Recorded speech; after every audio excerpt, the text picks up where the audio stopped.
Welcome to Uncovered Biblical History and Traditions, the channel dedicated to lost stories of the biblical past. Discover stories of pre-Christian historical roots, biblical legends, lost church history and forgotten historical characters of faith. It is very helpful if you hit the like, subscribe and share. Help build my channel and let's take a look together into these uncovered forgotten tales.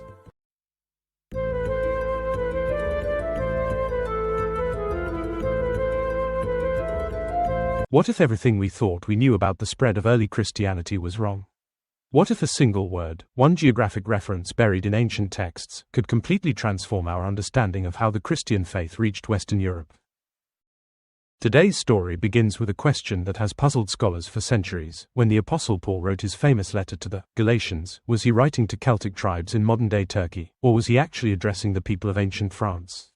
It sounds like a simple geographic mix-up, but the implications are staggering. This isn't just about correcting an old map, it's about discovering that Christianity may have reached the heart of Europe centuries earlier than anyone imagined, carried there by the apostles themselves in a coordinated mission. The controversy centers around one of Paul's most important letters, his Epistle to the Galatians. For generations, biblical scholars have assumed Paul was writing to Celtic tribes who had migrated to Asia Minor, in what we now call Turkey. These people were known as Galatians, and they had indeed settled there after a great Celtic migration in the 3rd century BC. It turns out that some of Christianity's most respected early authorities had a completely different understanding of this letter. And their interpretation opens up a historical rabbit hole that leads all the way to ancient France, Britain, and a massive apostolic mission that most people have never heard of.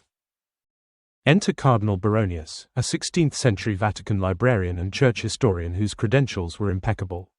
This wasn't some fringe theologian with wild theories. Baronius was the leading Catholic historian of his era, with access to documents and martyrologies that most scholars could only dream of seeing.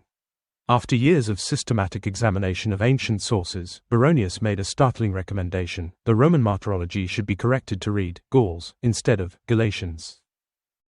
But Baronius wasn't alone in this interpretation. Going back even further, we find Saint Epiphanius of Salamis, a 4th century bishop who lived much closer to the apostolic period. Epiphanius had something modern scholars lack. He was fluent in Greek, Hebrew, Syriac, and Latin, and he had access to traditions that were still relatively fresh. According to Epiphanius, when Paul mentioned that Crescens is in Gaul, this wasn't a confusion of geographic terms, it was exactly what the Eastern Church understood it to mean. Here's where the story gets really interesting. Both the Galatians of Asia Minor and the Gauls of ancient France were Celtic peoples. They shared the same ethnic heritage, the same tribal structures, and even similar names.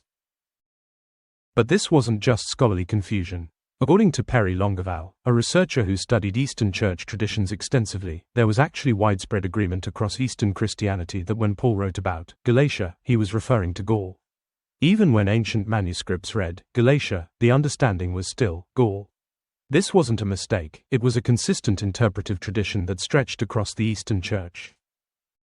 Modern scholarship began to take notice when Reverend Lionel Smithard Lewis, a Master of Arts and Vicar of Glastonbury, started connecting the dots.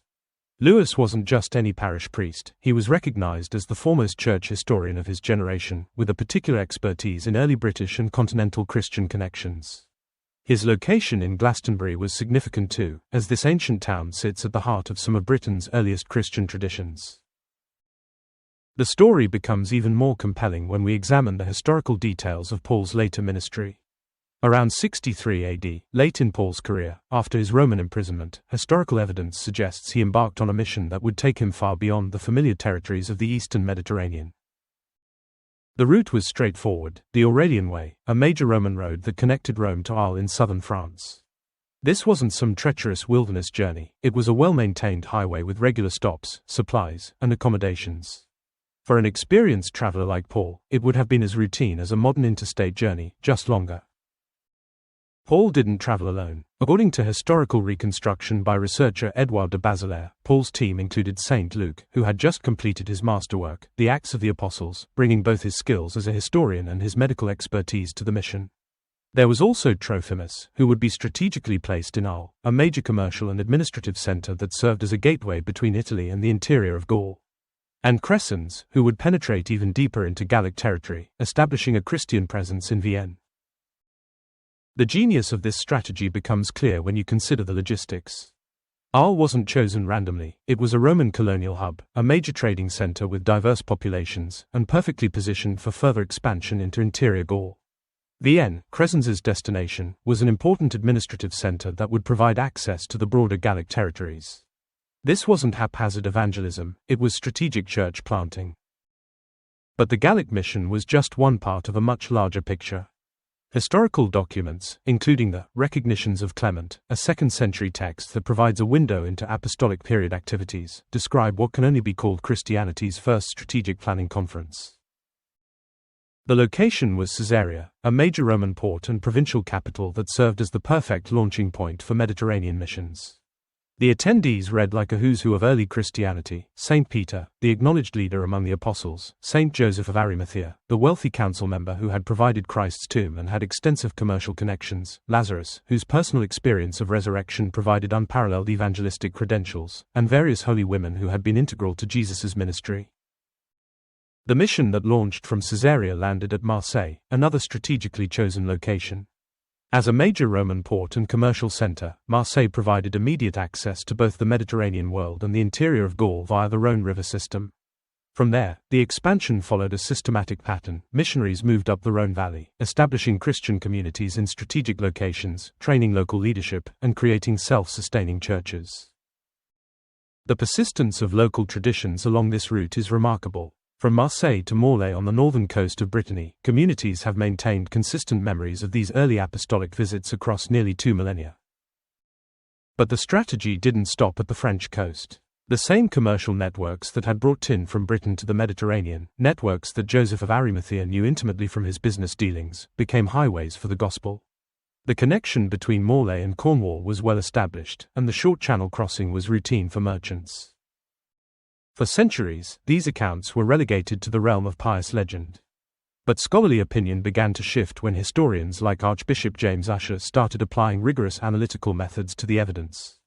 Ussher wasn't just any scholar, he was one of the most respected chronologists and textual analysts of his era, fluent in multiple ancient languages and with access to manuscripts that most scholars never saw.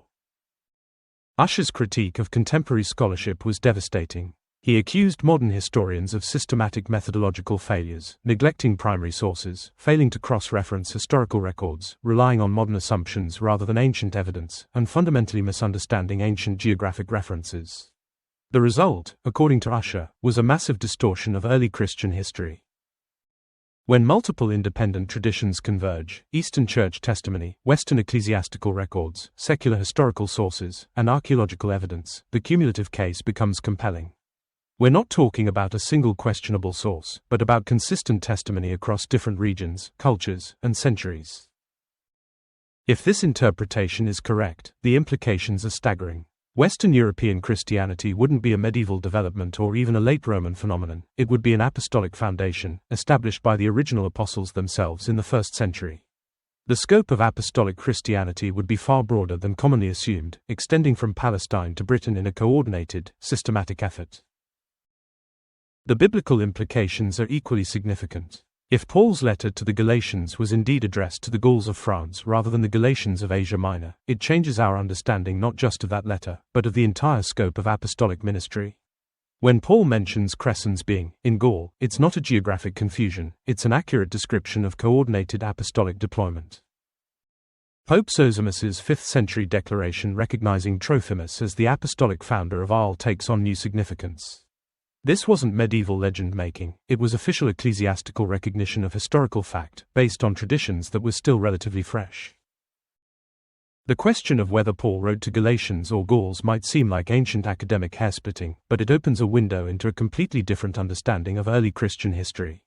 Instead of a faith that slowly spread westward over centuries, we see coordinated apostolic missions reaching the Atlantic coast in the 1st century. Instead of primitive, unorganized evangelism, we see sophisticated strategic planning that utilized the best available infrastructure and resources. The cumulative evidence, linguistic, historical, ecclesiastical, and archaeological, suggests that Christianity reached Western Europe not through gradual cultural diffusion, but through systematic apostolic mission. The implications extend far beyond academic history into fundamental questions about the nature, scope, and timing of Christianity's global expansion. If you would like more information where to research this subject, check out my other videos and pause this image and look into these resources. I hope you enjoyed this forgotten biblical story. Leave a like, comment, share and subscribe. This is very helpful. Join me next time for another lost story of our biblical history.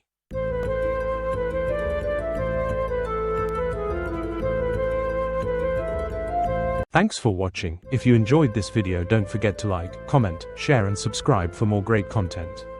Hit the notification bell so you never miss an update. See you in the next video.